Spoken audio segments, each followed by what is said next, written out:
Good afternoon, everyone.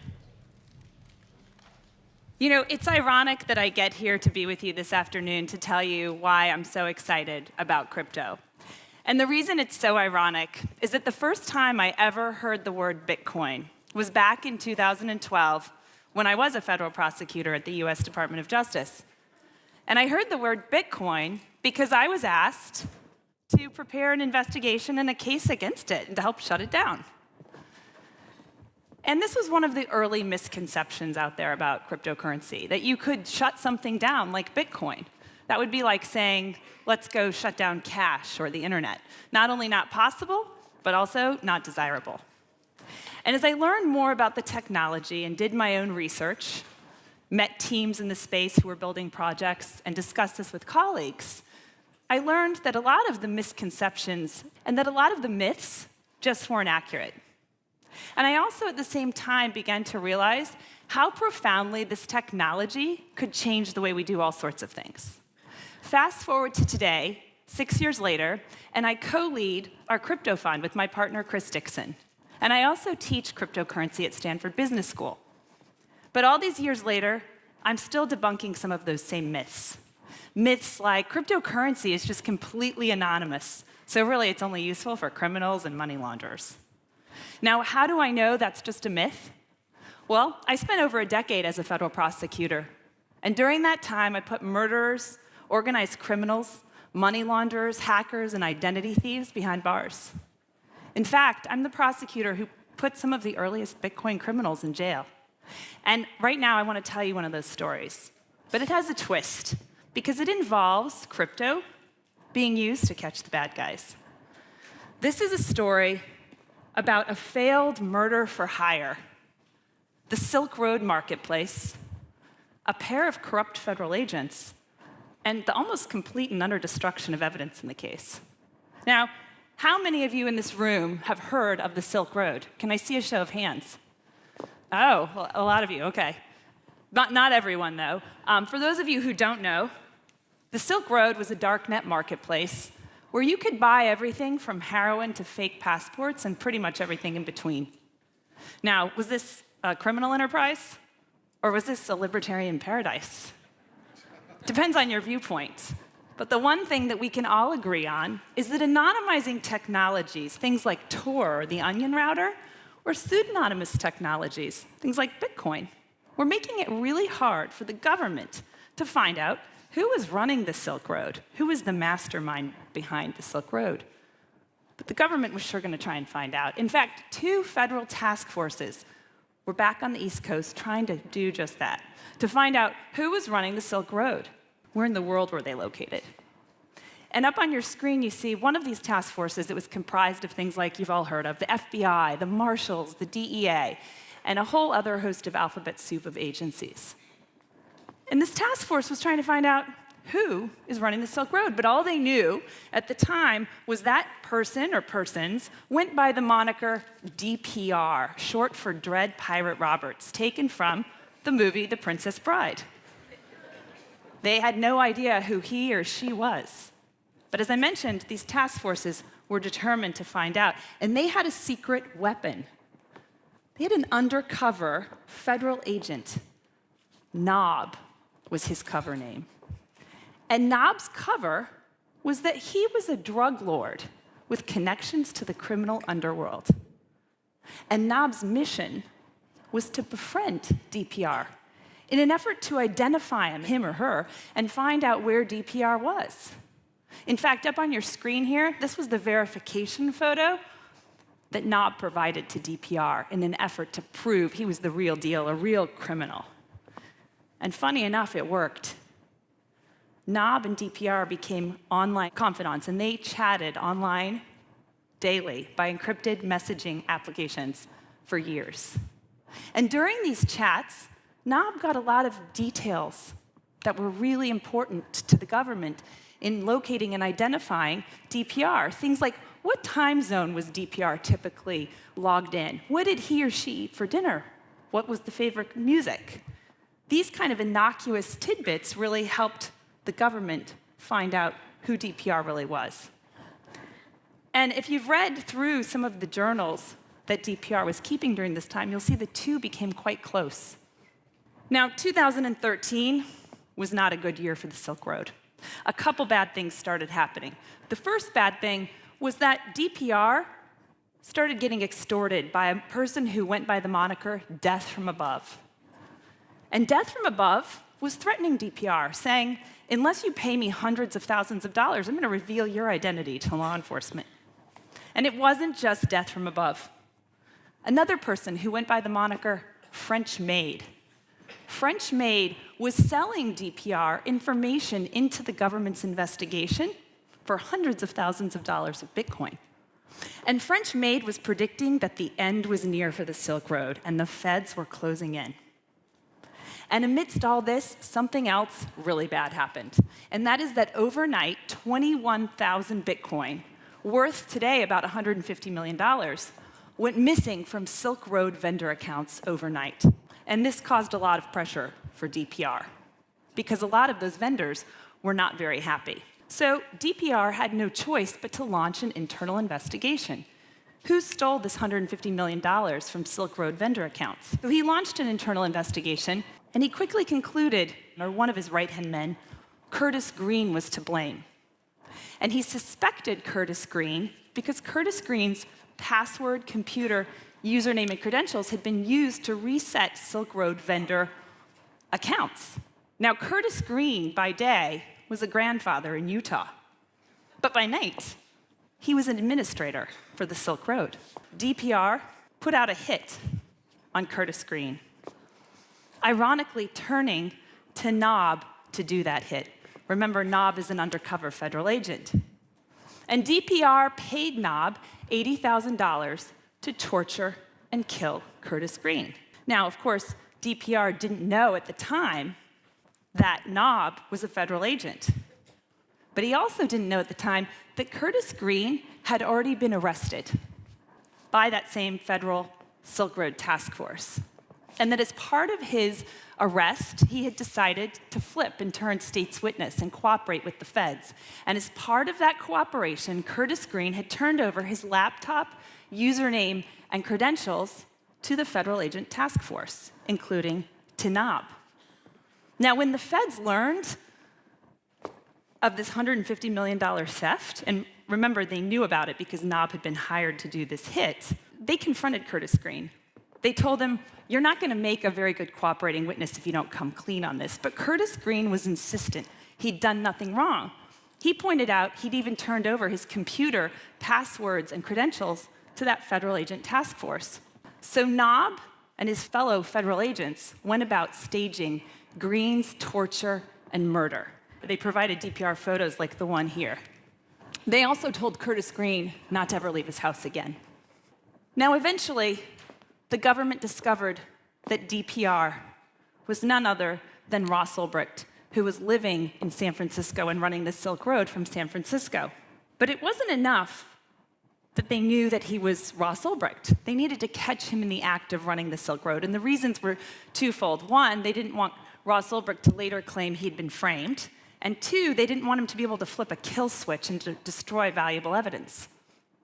So the FBI set up a surveillance team, and they followed Ross Ulbricht to the Glen Park Library. And they noticed that he was running the Silk Road from the Glen Park Library every day in the science fiction section. So they had two undercover agents, a man and a woman, stage a lover's quarrel. And it captured Ross Ulbricht's attention, distracted him long enough that another federal agent swooped in, got his computer, and the rest was kind of history. Ross Ulbricht was arrested, he was extradited to New York, and he went to trial. What's little known is that he turned down a plea deal, and he went to trial, and he was sentenced by a judge to life in prison. But despite all of that, some mysteries still remained about the case that the trial didn't answer. First of all, who had been Death from Above extorting Ross Ulbricht? And who had been French Maid selling him information into the government's investigation? And most importantly, who had stolen the $150 million? And by the way, where was it? And in 2014, I was in my office in San Francisco when I got a tip that caused me to look into Knob. the essence of the tip was Knob's moving around a lot of Bitcoin. Now, remember, I was in San Francisco at the time, used to kind of crazies calling me up, telling me about the government conspiracies that were going on, so I took this with a grain of salt. But the tipster was pretty insistent. And I looked into it a little further and found that Knob was liquidating hundreds of thousands of dollars of Bitcoin every month. I thought it was probably a poorly backstopped undercover operation. But I looked into it a little further, and I found that Knob was liquidating this to his own personal accounts.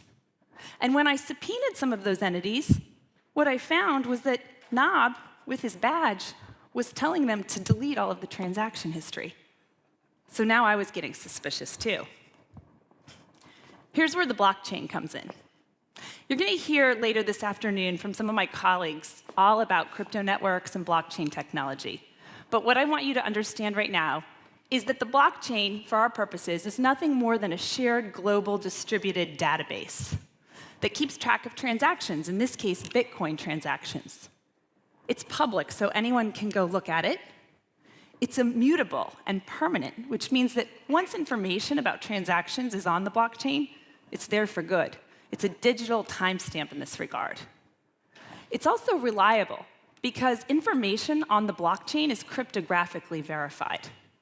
And finally, it's decentralized and secure, which means no one can hack it or erase information once it's on there. So, using the blockchain, working backwards, we went to Knob's accounts, and we traced those Bitcoin payments. You can see it up on your screen here. Notice the convoluted path on your screen. At the bottom are the payments that Knob was liquidating. But they pass through a series of convoluted hops. And what's interesting is where we trace those payments to. Right back to the Silk Road.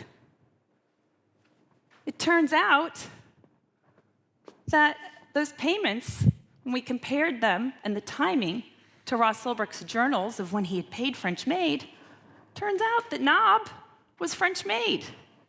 He'd been selling Ross Ulbricht, DPR, information into the government's investigation the whole time. But that's not all. He'd also been extorting Ulbricht as death from above, threatening to reveal his identity to law enforcement. In short, Knob was a double agent, he'd gone rogue, and he was playing both sides the entire time. Now, we still had this other mystery, kind of one of the biggest mysteries of all, is who stole the $150 million out of the Silk Road vendor accounts? I know what you're all thinking, because we thought it too. It must have been Knob. I mean, he had been there at that proffer session when Curtis Green turned over his passwords and computer and showed the agents how everything worked. Going back to the blockchain and looking at the stolen 21,000 Bitcoin, the $150 million, we saw that the patterns of the theft were very different from French Maids and Death from Above's. As you can see here, instead of going through a series of convoluted hops, the stolen funds from the Silk Road accounts went straight to one place, to Mt. Gox. Mt. Gox was a cryptocurrency exchange based in Japan. But it, too, had suffered a series of hacks to the tune of $500 million. And what this meant was that by the time we traced this to Japan and to Mt. Gox, there were no records available for us to go look at. But remember what I told you about the blockchain, that it's immutable and it's permanent? So we were able to trace the flow of funds through the blockchain from Mt. Gox to a US financial institution. And where that led was also a surprise. Right back to the Silk Road Task Force, but not to Knob, to a Secret Service agent on that same task force. A Secret Service agent by the name of Sean Bridges. But Sean Bridges was no ordinary Secret Service agent. He was joint duty assigned to the NSA.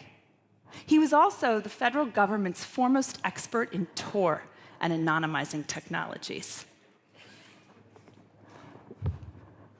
Sean Bridges had also been at that proffer session where Curtis had turned over his password and computer and credentials.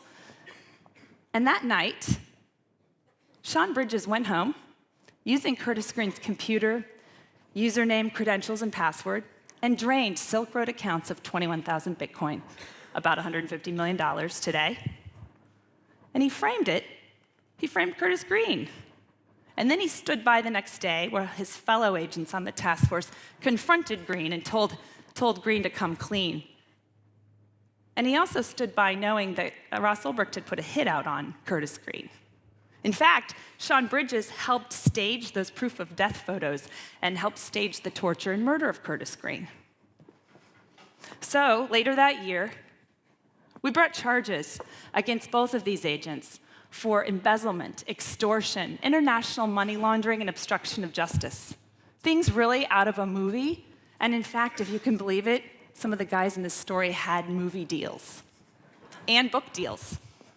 But they won't be appearing in the movie because they're now sitting in federal prison. But they almost weren't. Why? These guys were the perfect criminals. With 30 years of law enforcement investigative experience behind them, they knew exactly how to cover their tracks. And it was also very cloak and dagger. They knew my team was investigating them, and they were still agents the entire time. So they were hot on our trail because they knew we were looking at them. So they would do things like show up after we had questioned the witness and ask what we had asked. They were also able to get unwitting participants like banks, cryptocurrency exchanges, and other entities to destroy evidence. These guys had Justice Department subpoenas they forged, court orders, seizure warrants. They even destroyed evidence in burn bags. But the one thing they couldn't escape was the immutable, transparent blockchain. And I'm here to tell you that without it, we never would have caught these guys. In fact, without the blockchain, they would have still been sitting in the federal government today instead of in the federal penitentiary. Now, aside from its salacious facts, that case was the first example of the US government using blockchain technology to uncover fraud and corruption. But since then, the government has used blockchain technology numerous times to uncover other hacks and frauds. In fact, even special counsel Robert Mueller traced Bitcoin payments to Russian GRU operatives in the election interference case. You can see that up on your screen here, the headlines. And remember the Mt. Gox hack I told you about that was $500 million missing? Well, previously the feds had deemed that hack unsolvable. But now we were feeling a little more conversant in our ability to trace transactions using the blockchain. So we went back and took another look. And what we found was that the money that had been hacked from Mt. Gox, a lot of it flowed to a different cryptocurrency exchange in Russia, an exchange named BTCE. Now, BTCE was notorious for not following money laundering laws and regulations. But being in Russia, there were some challenges. And this is why I always find it interesting when people say, oh, well, it's so much better if you use banks or wires. It's so much easier to trace. Good luck subpoenaing a bank account in Russia.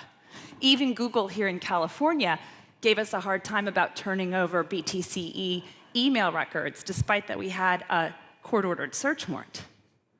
But we were able to go back to the blockchain and trace those payments that had resulted from the $500 million Mt. Gox hack straight back to BTCE and one guy named Alexander Vinnik, who it turns out profited with hundreds of millions of dollars. And last summer, Alexander Vinnik, when he was on vacation in Greece, was arrested and BTCE was shut down and its criminal proceeds seized. And now a claims process is underway for the victims. Now you might be thinking, based on what I just said, that cryptocurrency really is just used by criminals. But nothing could be further from the truth. In fact, it's not surprising that in those early days, criminals were using cryptocurrencies. After all, criminals are great beta testers of any new technology. Think about in the early days of the internet. Although we now all use it, some of its earliest adopters were fraudsters. And the same is true of cryptocurrency. In 2012, 30% of Bitcoin transaction value was associated with darknet markets like Alphabay or Silk Road. But by 2018, that number is down to less than 1%. The fact of the matter is that plenty of ordinary people all over the world now are using cryptocurrency. doctors, students, teachers, farmers, even government employees, and I don't mean the pair that we just talked about. And now in this country, where our financial systems work well enough, we're lucky. And it's true that because our financial systems work well enough here, a lot of the people in this country that are using cryptocurrency today are using it for speculation. But that's not true everywhere in the world. In many parts of the world, financial systems just don't work so well. In places like Venezuela, where inflation this year will exceed 40,000%, and where the 100,000 Bolivar note is today worth less than 50 cents. You're seeing videos, if you look online, of people literally throwing bags of money away because it's not worth storing. And you're seeing pictures, like in the background up on your screen here, people waiting in line at banks to pull out their money out of fiat, and they are looking for alternative stores of value. So it's no surprise that hundreds of millions of dollars of transactions are actually happening in Venezuela. And it's not just in Venezuela. It's in places like Argentina, Greece, and Turkey, and other places where there's hyperinflation. And Venezuela might be bad, but at least there, they have banks and financial systems. They might not work well, but at least they have access to banks. That's not true in a lot of the world. In fact, 1.7 billion people in the world, that's 25% of the world's population, don't have access to basic financial services. These are the unbanked. And according to the World Bank, there are 1.7 billion, 25% again of the world's population, and its fastest growing segment. These are people who have access to cheap internet services and cheap smartphones, but don't have basic things like bank accounts. 55% of the unbanked, by the way, are women. For example, this summer, I was with an Afghan female entrepreneur named Roya Mahoob. Roya, a few years ago, started a tech company in Afghanistan. She employed a lot of female engineers. And when she went to pay them a few years ago, she realized that 99% of her employees did not have bank accounts due to cultural prohibitions in Afghanistan. So she started paying them in Bitcoin, and she still does to this day. And that's not even to mention the $600 billion international remittance market. This is money that people are sending home. And of money that people are sending home, consumers, some of them who can least afford it, are spending $30 billion in fees to middlemen.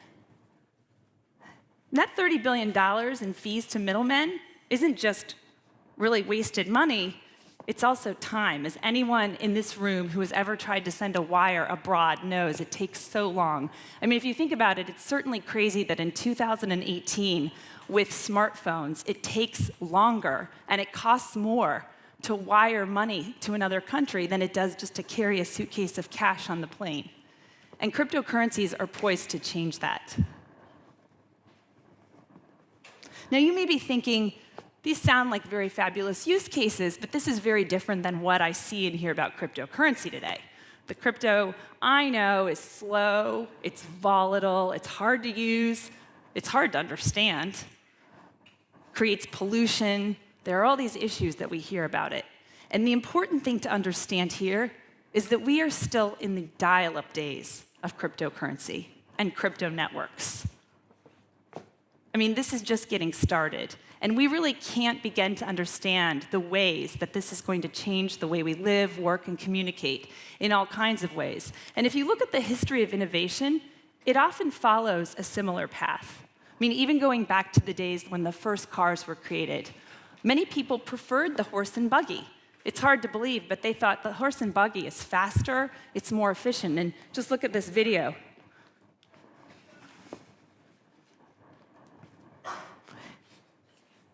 Put off a lot of smoke and were slow for at least the first few years.